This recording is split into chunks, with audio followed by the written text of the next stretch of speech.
Hey everybody, I just wanted to walk you real quick through one cool trick.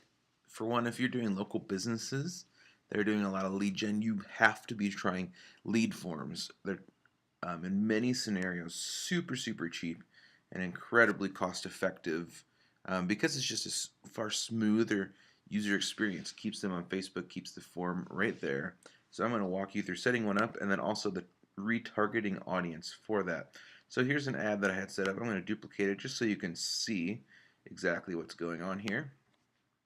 So this is for my local music store.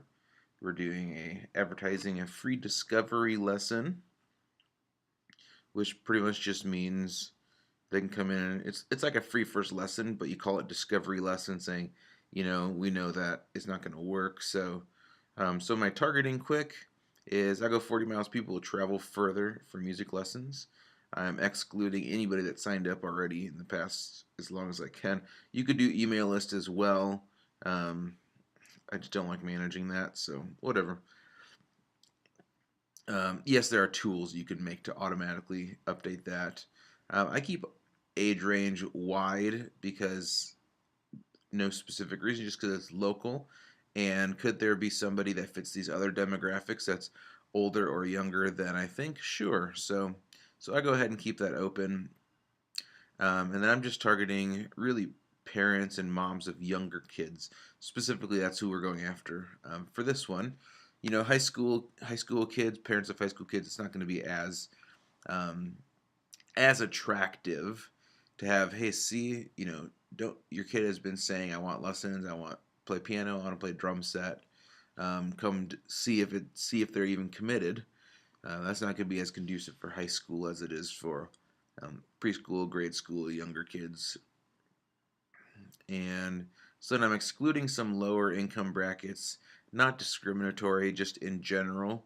Um, in general, our lessons are a little bit more premium. So just go ahead and eliminate some of those initially. You can try more audiences. I just like Facebook because there's a certain virality to it, and that's where I designed it. But I definitely have some ad sets testing for automatic placement with lead forms for sure. Optimized for leads because that's kind of how you have to do it. And then over to the ad. This one is a carousel ad, and the ad copy. The pain point is like when you have a luxury item such as music lessons, where it's definitely optional. Same thing with coaching. Same thing with a lot of things where it's not necessarily a pain point for life. Like, hey, your heat is out, get a heater. It's more of a luxury item. Like, you could live with or without it.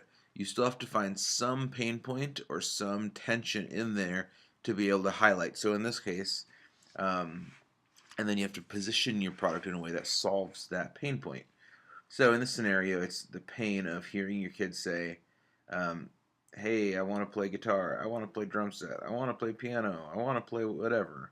Um, and parents often go, I don't even know if they're ready to commit. I don't know if they even want to. I don't want to spend the money on all this stuff and not know. I don't want to commit to anything and not even know. So that's a big restriction. So what we're saying is, my hook is, have you ever heard your kids say this? I want to play guitar. I want to play drum set. I want to play piano. Are they serious? Do you really want to commit without knowing? Like with most kids, you can tell immediately. And then I say that's why we're offering a free discovery lesson, so you don't have to pay for anything. We have amazing teachers, blah blah blah. But that's kind of like the pain point. And then a few pictures. Great student who got new guitar, a student in piano lessons, a student with her teacher or with his teacher at a student feature. We do video shoots off and on, and then back up to the lead form, wherever that's at. So, I wonder if so let me just duplicate what's there so you can see setting up the lead form. And so I'm gonna go ahead and duplicate this. And so I like to just have this pull in whatever images are right there, and then keep this pretty simple. Overcomplicated and it just gets too heavy. For this, I want to give a little extra clarity that I don't in the ad. Um, but just mostly it's like, hey, where can we contact you to schedule this? Give us your information.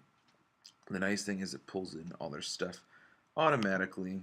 You can choose what questions you want answered, privacy policy, all this good stuff. And the thank you screen, some kind of upsell or direct next call to action. In this case, confirm you got our email, because that's where we're gonna get in touch with you. So then the next thing you need to do is when you go to audiences, let's see, when you go to audiences, one of the cool audiences you can set up, if you go to engagement and go to lead form, typically, historically, you could only do this for people who are, let's see, you do it with the pixel on landing pages and funnels and such. But now you can retarget based on certain interactions with lead forms, which is super powerful. I'm split testing these against funnels, as of course, but in this case, it's anyone who opened the form, who opened but did not submit the form, who opened and submitted the form. So it's like every scenario you'd want for a two-step funnel to retarget, you can retarget. So most of the time I'm doing open but didn't submit. And then once I get good traction, I will do a different audience for open and submitted, a follow-up, like a thank you. Here's what it's gonna look like next. I'm still refining the front end, getting the initial opt-in. So that's pretty much what that looks like. And then you can create that audience. For local, a lot of times I'll do a 14 and a 28. 14 to try to get the action again. 28 just to see, 28 just to follow them around a little bit more. And online or at a higher scale, I'm going to do a lot more smaller increments, mostly just for audience size, and also if the decision needs to be made a lot quicker, like or there's reason, but a lot of times lead time for lessons is pretty long, just for the decision process. So I'm going to follow them around for a while. It's still going to be quite effective. So there you go. That's setting up a lead form and then setting up your retargeting audiences for the lead form. I hope that was helpful. Please leave a comment below if you made it to the end. Let me know you made it to the end, if this was helpful, or you have additional questions, or you want to see other video topics. Please let me know. But until next time, happy marketing, and I'll see you later.